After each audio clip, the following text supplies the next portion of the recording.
Assalamualaikum warahmatullahi wabarakatuh. Hai para akademia. Bertemu lagi dengan saya tentunya di channel Uni Ega, channel edukasi tentang pendidikan dan metodologi penelitian. Nah, untuk video kali ini kita masih membahas seputar metodologi penelitian, dan pembahasan kali ini tentang teknik analisis data kualitatif. Kepada teman-teman akademia, jangan lupa untuk like, subscribe, comment, and share ya. Dan terima kasih buat teman-teman yang sudah mensupport channel ini sehingga channel ini tetap bisa bermanfaat untuk kita semua.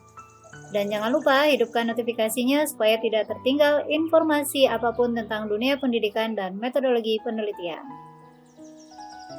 Untuk pembahasan kali ini kita sebagai mahasiswa ataupun akademisi, nah yang sedang berkuliah ataupun yang sedang penelitian pasti sudah sering mendengar istilah-istilah penelitian, misalnya latar belakang penelitian, metodologi penelitian, atau teknik analisis data, baik itu kualitatif maupun kuantitatif. Bahkan bisa jadi saat ini kita sedang terlibat secara langsung di dalamnya. Dalam melakukan sebuah penelitian, seorang peneliti akan melakukan pengumpulan data. Data tersebut diperoleh dari hasil melakukan survei, observasi, kuesioner, wawancara mendalam, telaah pustaka, dokumentasi, dan lain sebagainya.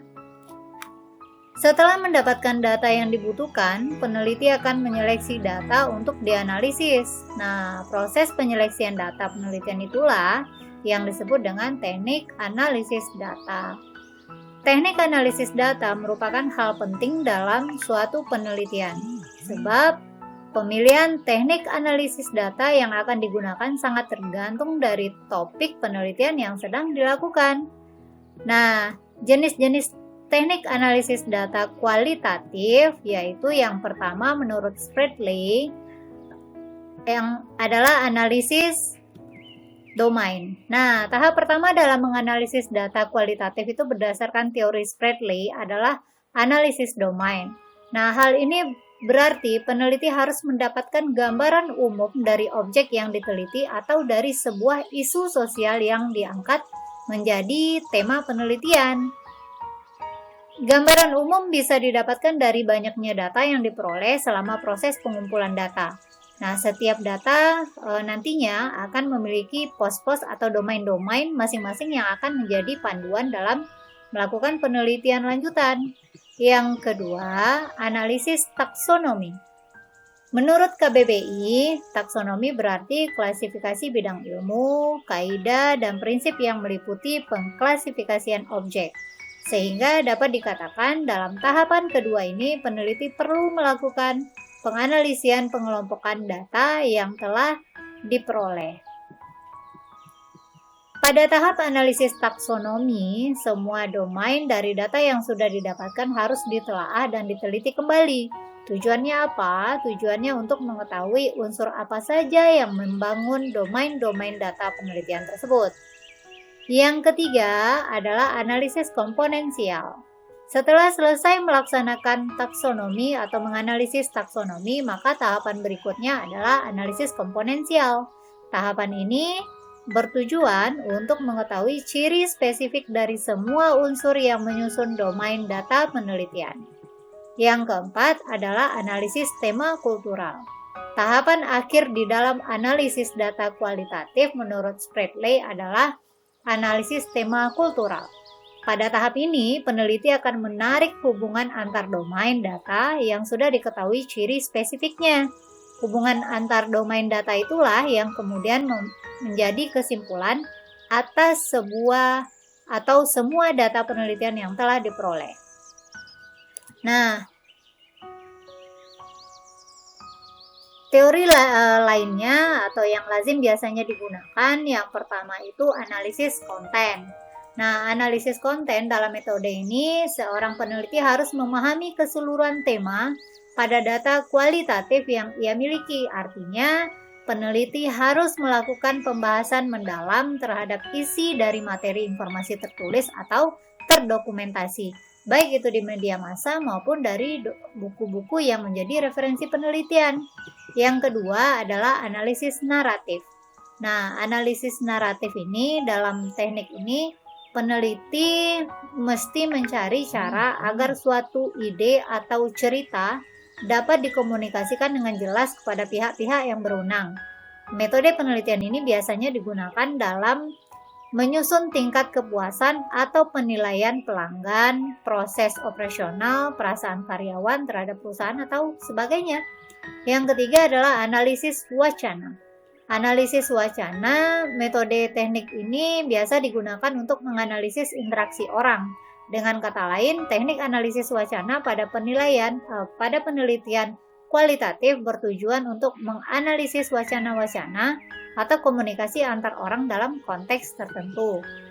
Untuk contoh dari teknik analisis data kualitatif, misalkan untuk analisis naratif ya, tentang tingkat pemahaman belajar siswa.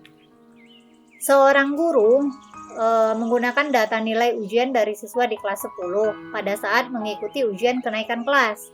Kumpulan data dalam bentuk angka tersebut kemudian diproses dan kemudian diketahui nilai rata-ratanya, nilai tertingginya, dan nilai terendahnya.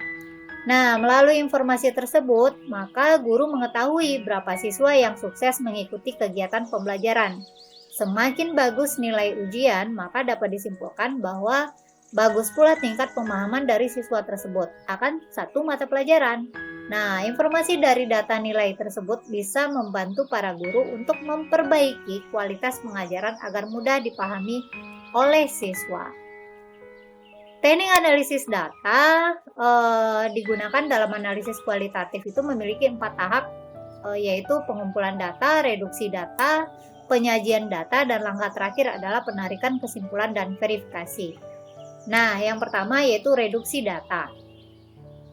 Reduksi data merupakan tahap dari teknik analisis data kualitatif. Reduksi data merupakan penyederhanaan, penggolongan, dan membuang yang tidak perlu data sedemikian rupa, sehingga data tersebut dapat menghasilkan informasi yang bermakna dan memudahkan dalam menarik kesimpulan. Banyaknya jumlah data dan kompleks data diperlukan analisis data melalui tahap reduksi. Tahap reduksi ini dilakukan untuk pemilihan relevan atau tidaknya data dengan tujuan akhir. Yang kedua adalah display data. Nah, display data atau penyajian data merupakan tahap dari teknik analisis data kualitatif. Penyajian data merupakan kegiatan saat sekumpulan data disusun secara sistematis dan mudah dipahami sehingga memberikan kemungkinan menghasilkan kesimpulan. Bentuk penyajian data kualitatif bisa berupa teks naratif berbentuk catatan lapangan, matriks, grafik, jaringan, ataupun bagan. Nah, melalui penyajian data tersebut, maka nantinya data akan terorganisasikan dan tersusun dalam pola hubungan sehingga akan semakin mudah dipahami. Yang ketiga baru kesimpulan dan verifikasi data. Nah, penarikan kesimpulan dan verifikasi data merupakan tahap akhir dari teknik analisis data kualitatif yang dilakukan melihat hasil reduksi data tetap mengacu pada tujuan analisis hendak dicapai. Tahap ini bertujuan untuk mencapai ataupun mencari makna data yang dikumpulkan dengan mencari hubungan, persamaan, atau perbedaan untuk ditarik kesimpulan sebagai jawaban dari permasalahan yang ada. Kesimpulannya bahwasanya memungkinkan ataupun bersifat sementara untuk mengalami perubahan apabila tidak ditemukan bukti-bukti yang mendukung pada tahap pengumpulan data berikutnya. Tetapi apabila kesimpulan yang dikemukakan pada tahap awal didukung oleh bukti-bukti yang valid, maka kesimpulan yang dihasilkan merupakan kesimpulan yang kredibel. Verifikasi yang dimaksudkan agar penilaian tentang kesesuaian data dan maksud yang terkandung dalam konsep data atau konsep dasar analisis tersebut lebih tepat dan objektif. Oke teman-teman akademia, semoga bermanfaat dan salam belajar tanpa batas. Assalamualaikum.